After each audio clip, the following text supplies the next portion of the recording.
My name is Raymond Caulfield. I am 61 years old, and 2 months ago, my daughter-in-law arrived at my front door with a lawyer she had hired to help her make a claim against my late wife's estate. I let her finish everything she came to say. Then I made one phone call. The lawyer went pale before he even sat down. This is that story. But I need to take you back to the beginning, because the beginning is the reason any of it happened, and the ending only means what it means if you understand what the 2 years before it actually looked like from where I was sitting. My name is Raymond Caulfield. I grew up in Knoxville, Tennessee, the middle child of 3, in a household that was never comfortable but was never desperate, which is the specific economic band that teaches you the most about the relationship between effort and outcome, because you are close enough to both sides of the line to understand what separates them. My father ran a small electrical contracting business for 30 years.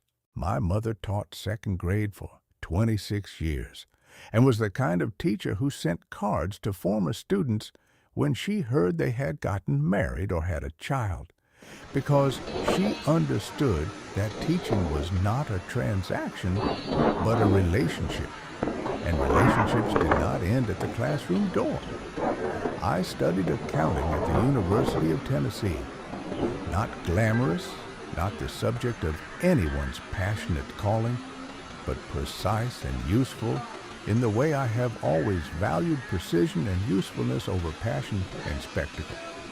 I graduated in 1986 and went to work for a mid-sized regional accounting firm in Knoxville, where I spent 7 years learning the texture of how businesses actually work from the inside, how the numbers told a story that the people telling other stories did not always want told, and how the ability to read that story with accuracy and without sentiment was a form of power that the people who had it almost never advertised. I met Eleanor in 1988. She was 25 years old, and she was working as a paralegal at a law firm in Knoxville that shared a building with the accounting firm I worked at. And we met in the elevator on a Tuesday in October, and I want to tell you about Eleanor before I tell you anything else about this story, because Eleanor is the center of everything. Eleanor Malone, before she became Eleanor Caulfield, was the most intelligent person I have met in 61 years of living. I say that without romanticism and without the inflation that grief sometimes applies to the memory of the dead. She was simply, demonstrably, rigorously intelligent in a way that expressed itself not as brilliance, but as clarity, the specific gift of seeing what was actually happening in a situation while everyone around her was still reacting to what appeared to be happening. She became a lawyer. She specialized in estate planning and trust law, which was, in retrospect, almost comically appropriate for reasons that will become clear. She built a practice that was small by the standards of larger city firms, but that was, within the specific world of Knoxville and eastern Tennessee, remarkably well regarded, because clients understood that Eleanor did not tell them what they wanted to hear. She told them what was true, and she told them what to do about it. And the gap between those two things and the gap between what other advisors told them was, over 30-plus years, consistently and measurably in Eleanor's favor.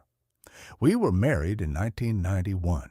We had one son, Thomas, born in 1993, who is now 31 years old, and who is the person this story is really about, in the way that stories about parents are often really about the children at their center. I want to tell you more about Eleanor before I move to the money, because the money without Eleanor is just a number, and Eleanor was never just a number. She had the kind of mind that retained everything it encountered and organized it without effort into structures that could be retrieved precisely when needed. She remembered the names of clients' grandchildren. She remembered the specific provisions of estate documents she had drafted 15 years earlier. She remembered what I had said at breakfast on the morning of a particular difficult negotiation and whether I had been right or wrong, and she would tell me, months or years later, with no meanness, but with complete accuracy, which it had been. She was not cruel about accuracy. She understood that precision was a form of respect, that telling someone the true thing was more respectful than telling them the comfortable thing, and she applied this principle with complete consistency to everyone, including herself. She was also, and I want to say this clearly because the precision is the thing most people remember, and it was not the whole of her, enormously kind, not sentimental. Kindness and sentiment are different things, and Eleanor had the former in abundance and kept the latter at a disciplined distance. She showed up for people. She drove her mother to every medical appointment for the last 4 years of her mother's life, a 3-hour round trip, twice a week, without complaint and without making it into a story. She kept a separate client file for clients who could not afford her full rate, clients she took on at reduced fees or no fees because the situation warranted it and she was in a position to do it, and the word charity never appeared in how she described it. They were clients. She served them as clients. The fact that they could not pay her rate was their situation and not a relevant variable in the quality of what they received. I want to tell you about Eleanor and money because this is a story about money, and I want you to understand the money in its full context before it appears as a number. Eleanor made good money throughout her career, but good money in the context of a solo estate planning practice in Knoxville, Tennessee, is not the kind of number that produces a specific outcome. What produced the specific outcome was something different. Eleanor's father, a man named Gerald Malone, had spent 40 years in commercial printing, a business he had started in 1955 in Nashville with a single press and a 20-year lease on a warehouse space. He built it slowly and without interruption into one of the largest regional commercial printing operations in the Mid-South, serving banks, insurance companies, government agencies, and eventually, as the business evolved, large retailers with in-house print needs. In 1998, when Eleanor was 35 and Thomas was 5 years old, Gerald sold his printing company to a national printing conglomerate that was consolidating regional operators. The sale produced, after taxes and the various complexities that Gerald's own lawyers managed, a substantial sum that Gerald immediately began distributing through a trust structure he had designed in consultation with, appropriately enough, his daughter. Gerald died in 2009. He left his estate, the majority of which had been in the trust for 11 years by that point, and had been carefully invested during that period, entirely to Eleanor. He had 2 other children, Eleanor's brother and sister, but Gerald had made his estate planning decisions years before he died and had made them transparently with his full family's knowledge and had made them on the basis that Eleanor had been the one who showed up, who managed the trust, who had been present for every decision, while her siblings had been intermittently available at best. Eleanor's brother and sister were not happy about this. Eleanor was not surprised by their unhappiness.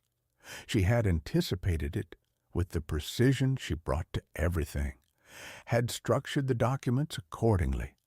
And when Gerald's estate settled, there was noise, but no successful legal challenge. Eleanor inherited, when all was finalized, approximately $31 million. She continued to work. This is the part I want you to understand about Eleanor, because it is the part that tells you everything important about who she was.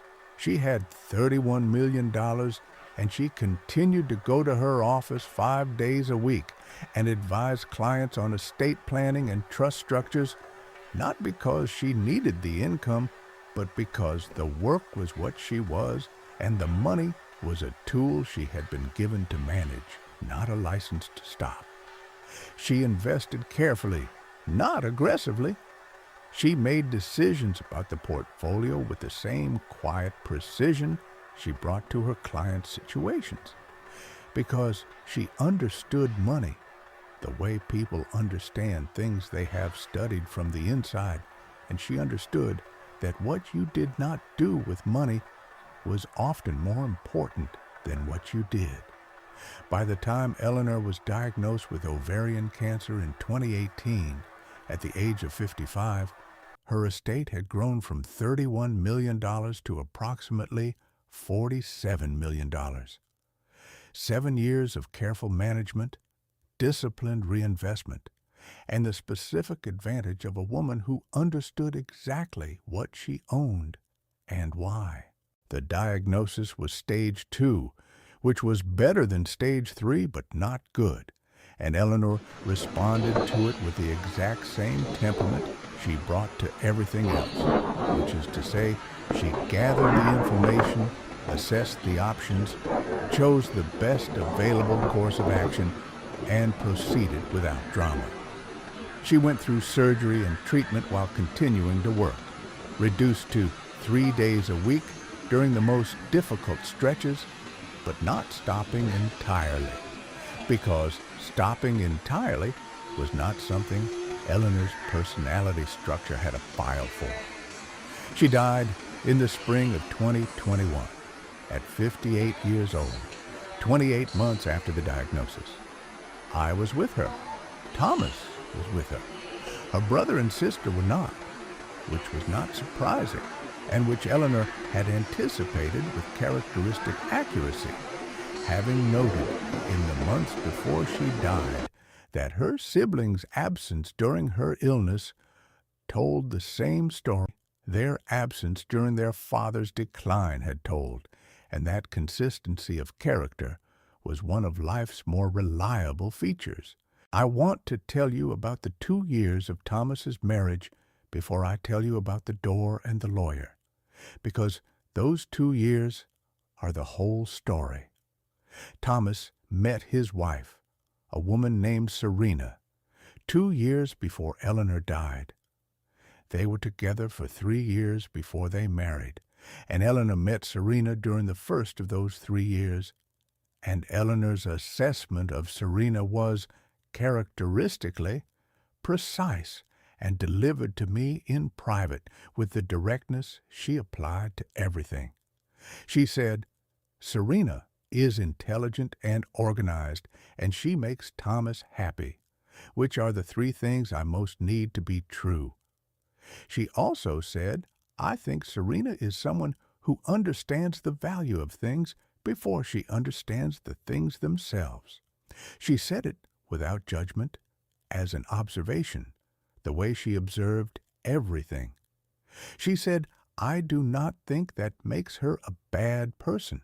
It makes her someone whose relationship with money needs to be clearly understood before it becomes our family's problem." Eleanor said this to me 18 months before she died.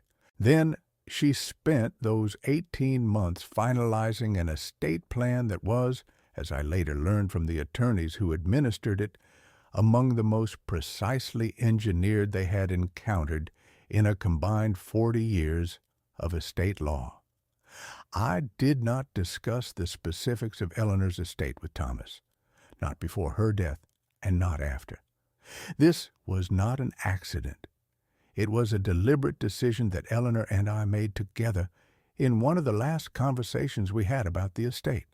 And Eleanor's reasoning was this: Thomas is going to inherit eventually.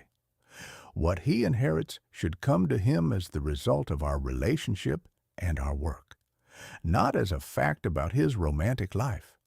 If Serena knows the number before she marries Thomas, we will never know whether we got the right reading of Serena.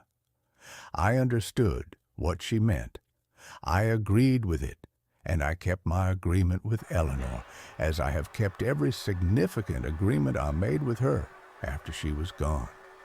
Thomas and Serena married in the fall of 2022, 18 months after Eleanor died. It was a good wedding. I am not going to diminish it. Serena was beautiful. Thomas was happy, in the specific way he has been happy since he was 7 years old, with his whole face, the same face Eleanor made when something delighted her. The ceremony was in a garden outside Knoxville, and the evening was warm, and the speeches were good, and I cried once quietly when Thomas mentioned his mother, and then I was fine. What I want to tell you about is the 2 years after the wedding. The family dinners and the holidays and the slow accumulation of small things that individually mean nothing and together mean everything. Serena is competent. I want to say that clearly because this story is not about a foolish person. She is organized and socially capable, and she manages the practical logistics of her and Thomas's life with an efficiency that I recognize as genuinely valuable. She remembers birthdays. She plans events with precision. She is charmed in the specific way of people who have learned that charm is a professional tool and have applied it to their personal life with deliberate effectiveness. She was good to Thomas in the ways that were visible. She made his life run smoothly. She anticipated his needs in the organizational sense, the dinner reservations, the car service when he had a long day, the way their apartment was always orderly in a way that Thomas, who has his father's tendency toward productive disorder, would not have managed alone. These things were real. I do not want to diminish them. She was a good partner in the ways that domestic partnership requires. What she did not do in 2 years of family dinners and holidays and Sunday afternoon visits was ask me a single question about my work, my interests, my history, or my life with Eleanor that was not in some way pointing toward the same destination. The questions were subtle. That is what I want to acknowledge. She was not crude about it. She did not ask, Raymond, how much money did Eleanor leave? She asked the adjacent questions. What was Eleanor's practice like? Was it lucrative? How had I been managing since? Had it been difficult with the property and everything? What was I planning to do in retirement? Was I going to stay in this house? Had Thomas and I discussed long-term planning? And there were the other kinds of questions, the ones that did not look like questions at all. Comments about the house, how lovely it must be to have so much space, how she imagined it must cost a great deal to maintain. Observations about the cars, that Raymond clearly had good taste. References to Eleanor's firm, how remarkable it was what she had built. And then the slight pause that invited me to fill in what that building had amounted to financially. At Christmas, during the second year, she had stood in the kitchen looking at the shelves of Eleanor's cookbooks, the ones Eleanor had collected for 30 years and organized by region in the way she organized everything, and she said, Raymond, Eleanor really built something here, didn't she? And the word here was doing a very large amount of work in that sentence. They were reasonable questions and reasonable comments. Individually, in combination, over 2 years, Across dozens of conversations, they formed a pattern as clear as any document I had reviewed in 30 years of accounting work. She was building a picture. She was assessing the situation. She was working toward something. I did not say anything about any of this to Thomas. I made this decision early, and I held it. And my reasoning was the same reasoning Eleanor had used about Serena and the inheritance before they were married. If I was wrong about what Serena was doing, telling Thomas would have damaged his marriage on the basis of my misreading. If I was right, the truth would arrive on its own, and my job was to make sure that when it arrived, the ground was prepared correctly. Eleanor's ground was always prepared correctly. That was the inheritance she left me that didn't have a dollar value. What Serena did not know, and what Thomas did not know because I had not told him, was the precise structure of Eleanor's estate. Thomas knew that his mother had been successful. He knew that there was money. He did not know the amount, had never asked, and I had observed with genuine pride that his failure to ask was not in curiosity, but the specific decency of a man who understood that his mother's money was his mother's money and not a fact about him. Serena knew less than Thomas. She knew Eleanor had been a lawyer. She knew Eleanor's father had been in business. She knew the house was paid for and the cars were good and Christmas was comfortable. She had built a number in her head, I am confident of this, but she had built it from incomplete information, and incomplete information had led her to conclusions about what was available and who had standing to make claims on it. In the 25th month of their marriage, Serena arrived at my door on a Wednesday afternoon. I want to tell you about that afternoon in detail, because the details matter. I had been expecting something, not this specifically, but something. The questions had been getting more direct in the preceding months. There had been a conversation at Thanksgiving 3 weeks earlier, in which Serena had raised, for the first time directly, the question of whether Thomas and I had discussed estate planning, whether I had a will, whether I had considered what made sense given my age and my circumstances. Thomas had been in the kitchen when she asked me this. I had answered calmly and without specificity, had said that my affairs were in order, and had changed the subject. Serena had smiled. That smile was the one I had been watching for 2 years. It was a very good smile, warm and genuine seeming and calibrated, the smile of someone who has learned that the most disarming thing a person can do is appear completely at ease, even when they are working. I recognized it because Eleanor had described it to me, not about Serena specifically, but about a category of client Eleanor encountered occasionally in her estate planning work. The family member adjacent to wealth who had developed over time the specific skill set of appearing to simply be present while actually calculating. Eleanor called them the patient ones, and she said they were the most dangerous, not because they were evil, but because they were disciplined, and discipline applied to the wrong objective was one of the more consistently destructive forces she had encountered in 30 years of family estate law. Serena arrived on a Wednesday.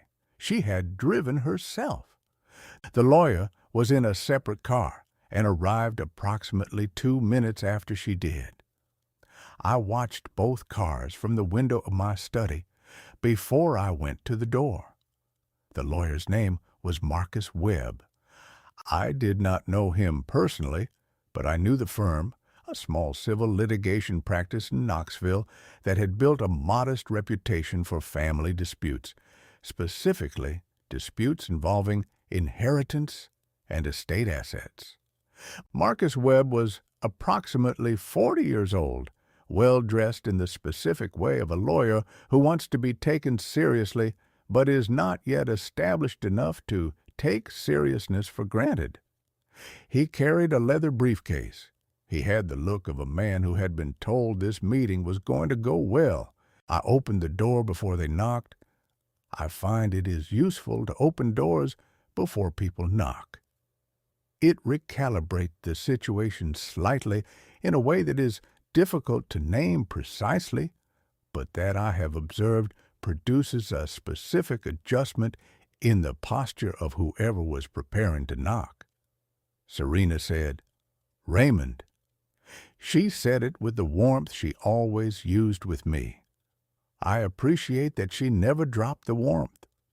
It would have been easier to read her if she had been colder when she arrived with a lawyer, but she maintained the warmth, which told me something about how she had decided to run the meeting. I said, "Serena," and I looked at Marcus Webb and I said, "And you are." He introduced himself, gave me his card. I looked at the card for a moment and then put it in my pocket. I said, "Please come in." I took them to the living room, the front room where the good furniture was, and the bookshelves that Eleanor had built over 30 years, and the photograph of Eleanor and Thomas on his graduation day that has been on the mantelpiece since 2016, and that I have moved for no rearrangement of the room. I sat in the chair across from the sofa. They sat on the sofa. I want to describe that room for a moment because the room mattered. Eleanor had arranged it over 30 years with the precision she brought to everything, each piece of furniture selected and placed for both aesthetic and practical reasons, the bookshelves organized by subject and then by author, the lighting calibrated to be warm enough for conversation, but not so warm as to produce the somnolent effect that she disliked in rooms designed primarily for comfort. It was a room that looked, to someone encountering it for the first time, like a room arranged for beauty. And it was, but it was also a room arranged for function, for the specific function of having important conversations with people who needed to see that the person on the other side of the conversation was serious. Eleanor had met clients here on occasion when an office meeting was not possible. She had told me once that she always saw more of a person in this room than in an office, because the office was their context and this room was hers. I had thought about that when I decided not to suggest an alternative location when Serena told me in the message she sent the morning of the Wednesday that she would like to come by that afternoon to discuss something important. I said, "Please come in." Serena said, "No, thank you, Raymond. This won't take long." I said, "Take as long as you need." What followed was approximately 22 minutes. I timed it. I have a clock on the bookshelf across from the sofa, and I checked it when they sat down, and I checked it again when Marcus Webb finished speaking. The substance of what they said was this. Serena had become aware, through various channels she did not specify, that Eleanor's estate had been considerably larger than Thomas had been led to believe. She had engaged Marcus Webb to review what she described as Thomas's rightful interest in the full picture of the estate assets, including the question of whether certain estate planning decisions made in the years before Eleanor's death were structured in ways that reduced Thomas's inheritance artificially, and whether those decisions had been made transparently. She used the word transparency 3 times. Marcus Webb used the phrase full disclosure twice. The implication, never stated directly, was that Eleanor's estate planning had obscured something that Thomas was entitled to, and that Serena, acting on Thomas's behalf, was here to ensure he received what he was owed. It was, I have to say, a reasonably well-constructed argument. It had the shape of concern for Thomas, which made it harder to oppose directly without appearing to also oppose Thomas. It had the frame of legal procedure, which gave it a formality that was meant to suggest inevitability, and it was delivered with the warmth Serena had spent 2 years building, which made it harder to respond to with anything that looked like hostility. I let Marcus Webb finish. I let Serena finish after him. I did not interrupt. I did not change my expression. I sat in the chair across from them, and I listened to everything they came to say, the way I have listened to everything important in my life, with complete attention and without any visible reaction. Because visible reaction is information given away for free, and I have never seen a good reason to give information away for free. When they were done, there was a silence.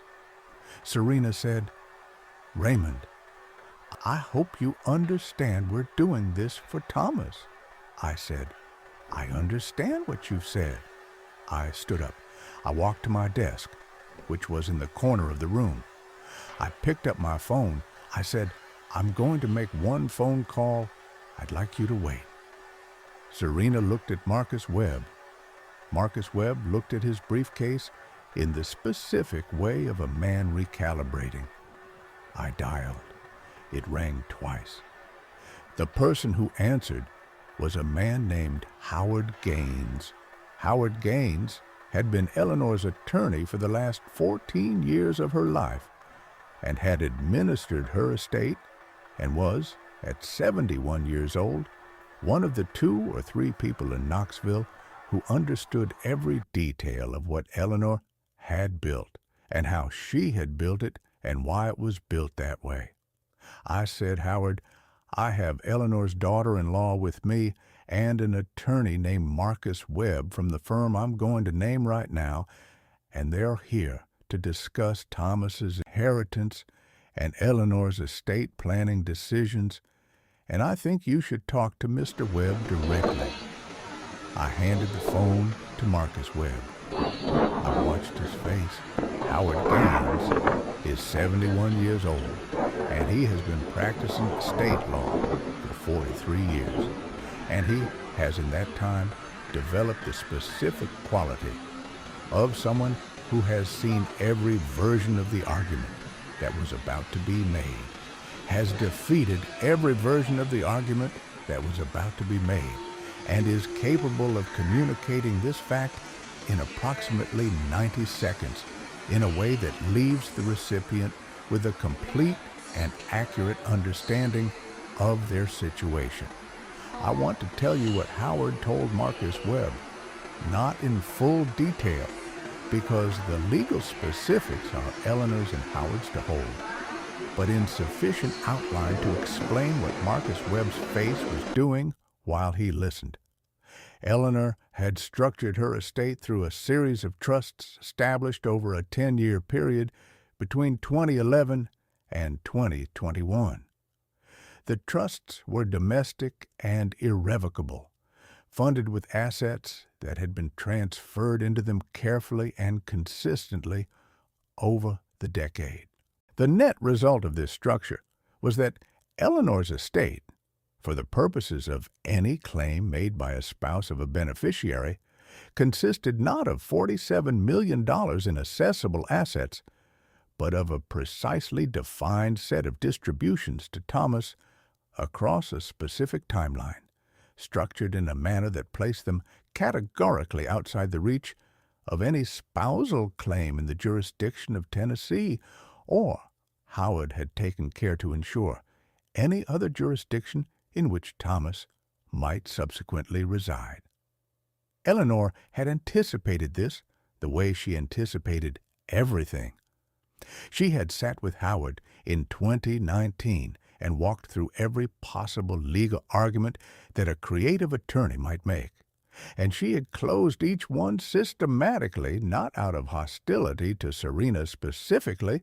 Serena was not in the picture when most of this work was done, but out of the same professional instinct she had applied to 30 years of client files, which was that the correct response to a future problem you can anticipate is to solve it before it arrives, rather than to manage it after. Marcus Webb was learning this on a phone call he had not expected to end the way it was ending. The color left Marcus Webb's face in the way that color leaves a face when the document you did not know existed is described to you in detail by the person who drafted it. He said, yes. He said, I see. He said, I wasn't aware of. He said, I see. He said, yes, I understand. He handed the phone back to me. I said, Howard, thank you. I'll call you this afternoon. I put the phone down. I looked at Serena.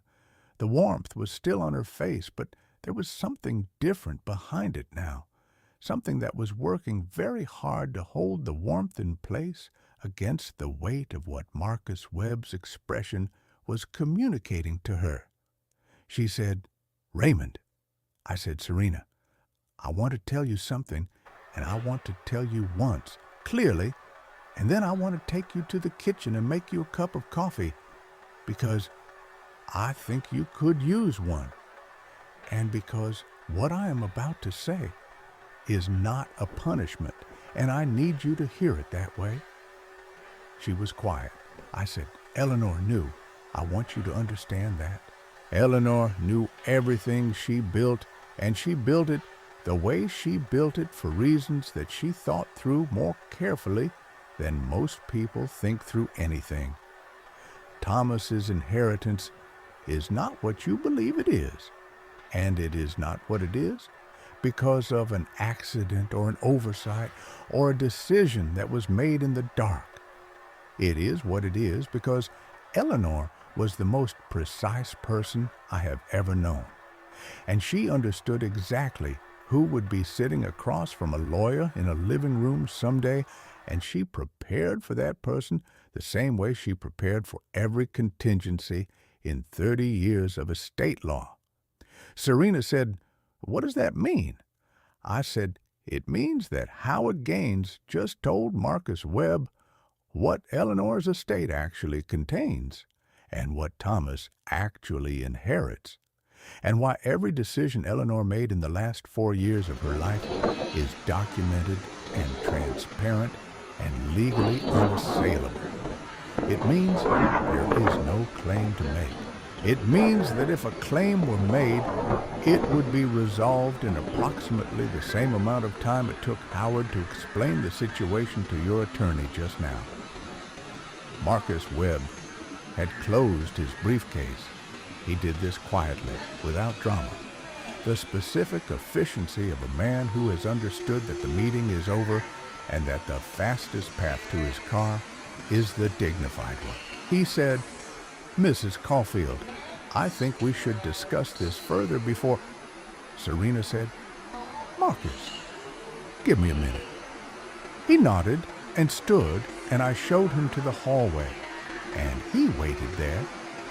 Serena and I sat in the living room, just the two of us, with Eleanor's books on the shelves and Eleanor's photograph on the mantelpiece and the clock that had timed the 22 minutes of the meeting that had just ended. She said, How much did she know? I said, Everything. She knew everything she needed to know, and she acted on what she knew. That is who Eleanor was. She was quiet for a long time. Then she said, Is Thomas going to know about this? I said, Serena, Thomas is my son. What happens next in your marriage is between you and Thomas, and I am not going to make that decision for either of you. But I will tell you that what you came here today to do is something that, if it continues, Thomas will eventually know about. Not from me, from the documents, from Marcus Webb, from the shape of things that do not stay quiet very long when lawyers are involved. She said, What should I do? I said that was not a question I was going to answer for her. She said, "Did you like me before? Did you like me before today?"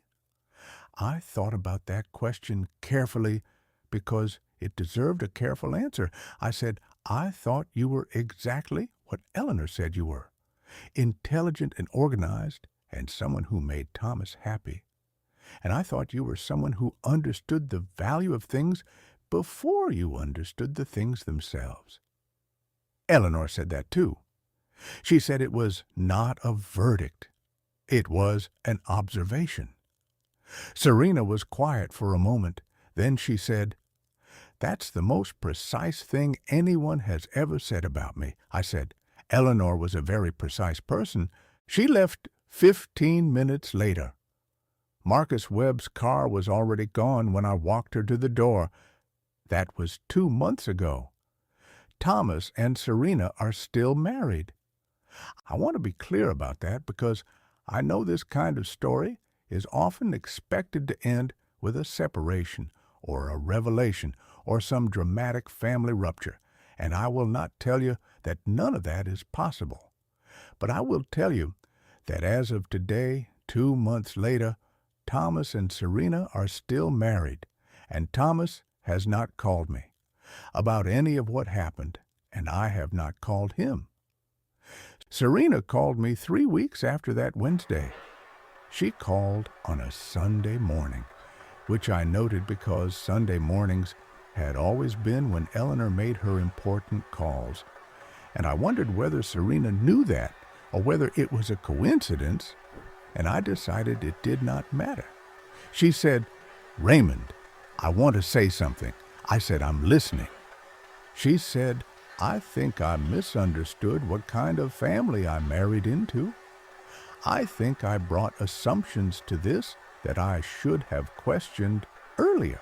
I am not asking you to forgive me, because I don't think what happened rises to the level of requiring forgiveness.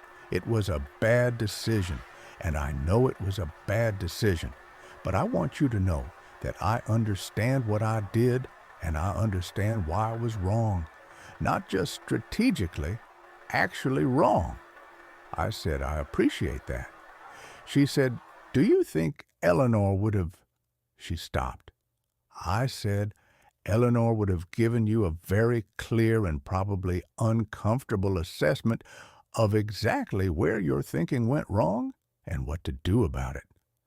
And then she would have moved on, because Eleanor did not carry things that were over. She found it inefficient." Serena said, "That sounds like a hard way to be." I said, "It was the right way to be for her. I am still learning it." She said, "Thank you, Raymond." I said, "Call Thomas." She said, "I will. I think about Eleanor every day. Not in the diminishing way, not the grief that fades over time the way people say grief fades. Eleanor does not fade. She remains specific. Her clarity remains specific. Her precision remains specific. The estate she built, the documents she drafted, the contingencies she prepared for, they remain specific in the way that work of genuine quality remains specific long after the person who made it is no longer in the room.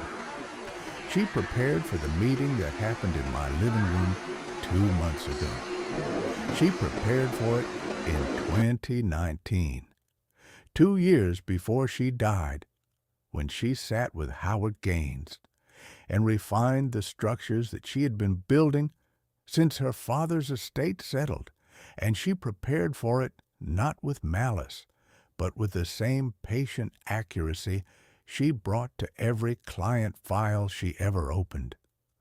She anticipated the questions that would be asked, and she answered them in the documents before the questions could be asked in a living room. That is who Eleanor Caulfield was. That is what I was married to for 30 years. I drove to the cemetery on the Sunday after Serena's call. I do not go often. I do not think Eleanor is in the cemetery in any meaningful sense.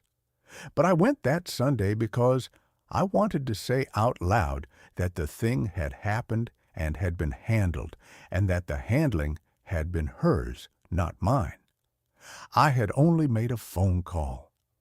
I stood at her grave for a while. It was a November morning, cold and clear and completely quiet in the specific way of cemeteries on weekday mornings. The frost was still on the grass in the shadowed places where the morning sun had not yet reached. Eleanor's stone was plain, her name and her dates, and because she chose it herself 2 years before she died, a single line from an essay she had always admired, which I will keep between us and the stone. She chose it because it was accurate, she said. That was her criterion for most things. I said, Eleanor, Howard did well. Then I said, you always prepared better than anyone. I stood there for a while longer. The cemetery was empty, except for a groundskeeper working 100 yards away, and a man about my age standing at a grave on the other side of the path with his hands in his coat pockets, looking at the ground the way people look at graves when they have run out of words and are simply being present. I understood that completely. Some days, words are not the point. The point is presence. I thought about the 40 years since I had met Eleanor in an elevator in October, the years before Thomas, working at the firm, learning to read what numbers said that the people behind the numbers did not want read. The years of Thomas's childhood, the Saturday mornings, and the baseball practices, and the arguments about homework, and the conversations that started as arguments about homework and ended an hour later as something more important than anyone had planned. The years after Eleanor's diagnosis, the specific clarity that illness brings to the foreground of a life, the way everything that was not essential became immediately, obviously, unessential. I thought about Eleanor in 2019, sitting with Howard Gaines in Howard's office on a Tuesday afternoon, working through the last revisions to a trust structure that she had been building for 8 years, anticipating the conversation that would happen in her living room 2 years after she was gone, making sure the conversation would end the way it ended.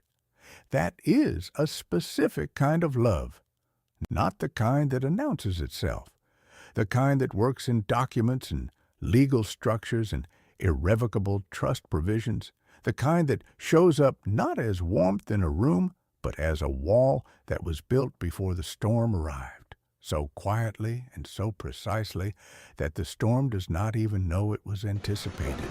Then I went home and made coffee and sat in the chair across from the photograph on the mantelpiece and thought about the clock on the bookshelf and the 22 minutes and the way Marcus Webb had handed me back the phone and the color that had left his face.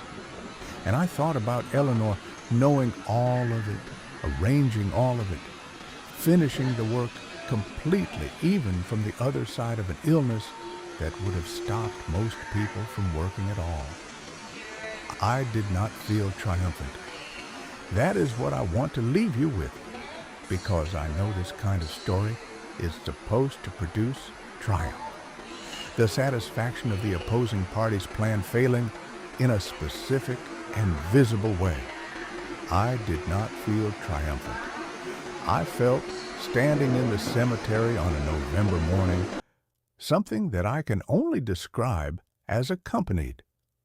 The specific feeling of a man who has been alone for 2 years and who understands at certain moments that the aloneness is not complete, that the work of the person he loved is still in the room. That precision, real precision, the kind applied over decades with complete integrity, does not disappear when the person who wielded it is no longer there to wield it. Eleanor is still in the room. She will be in the room for a long time. If you have ever been protected by someone who was preparing the ground years before you knew the ground needed preparing, this is the story of what that looks like. Not in the dramatic moment. In the morning after the dramatic moment, sitting in a chair with coffee, understanding for perhaps the first time the full weight of what you were given. The lawyer went pale. But that was Eleanor's doing, not mine. See you in the next one.